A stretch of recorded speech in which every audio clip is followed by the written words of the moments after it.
perfect time for our next guest on Ask the Expert. It's winter and it's a staple. Not only does it keep us warm, but it can also improve our health and help us lose weight. Yeah, we're talking about soup, and today we have registered dietitian Lori Meyer here to talk about soup. How does soup help us? Can we lose weight with soup? Yeah, you know what? You really can. And in fact, the research has been done in this several different times. It's been verified. People who eat soup tend to weigh less, but part of it is because soup is so satisfying and filling. And they found that if you eat soup at the beginning of a meal, you tend to eat about 20% fewer calories, or about 100 fewer calories that meal. And so if you did that every single day, you could end up losing about 10 pounds in a year just by eating a bowl of soup every day. So it does actually help, and people who eat soup do tend to weigh less. So other than losing weight, there's some health benefits depending on what you put in the soup, right? Well, there are. And you know what? The biggest thing is it's a great vehicle for vegetables. We don't eat enough vegetables, and there are hardly any soups that don't have vegetables in them. And so it's a great way to get vegetables. The vegetables and anything, the meats are going to be more digestible. You're going to absorb the nutrients better. You retain the nutrients. Outside of that, we see a boost in the immune system. We see it good for gastrointestinal health. It might help to reduce cancers and heart disease. And it's just, besides it being good food, it's food for the soul. You know, it's really comfort food. Well, let me ask you, I mean, these soups that you have here all look like homemade soups. Is there a difference between the homemade and we saw some of the canned soups in terms of the benefits? Well, there can be. It depends on what you pick, and you have to read those labels.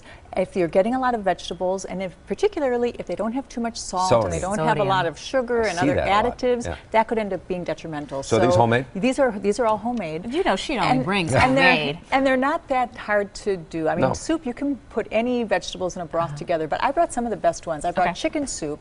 I mean, you know, chicken soup, traditionally it's been thought of for colds and flu. The research shows it really does help with the immune system. It has some good antioxidants in it. It also has amino acids. The next one is tomato-based. It's a Mediterranean fish soup, but any tomato soup, they're finding the lycopene can actually help reducing cancer risk and heart disease risk, so that's going to be another great thing. Put tomato in your soup.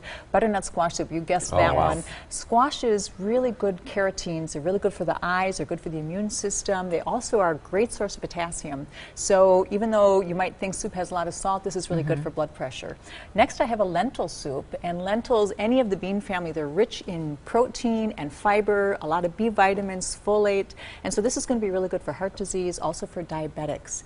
Next I have, this is a Thai soup, and this soup has ginger, and it has lemongrass and garlic and all these things that actually help the immune system, and research shows people who eat more of this soup tend to have less cancer. And the gut. And it's good for the gut as well. And then I have miso, and miso is a little bit controversial, but this is a fermented soybean.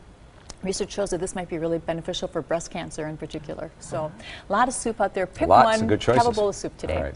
If you have a question for one of our experts, email them at asktheexpert@today'stmj4.com. You can also leave a voicemail and perhaps a recipe for a good bowl of soup. That number is right there on your screen.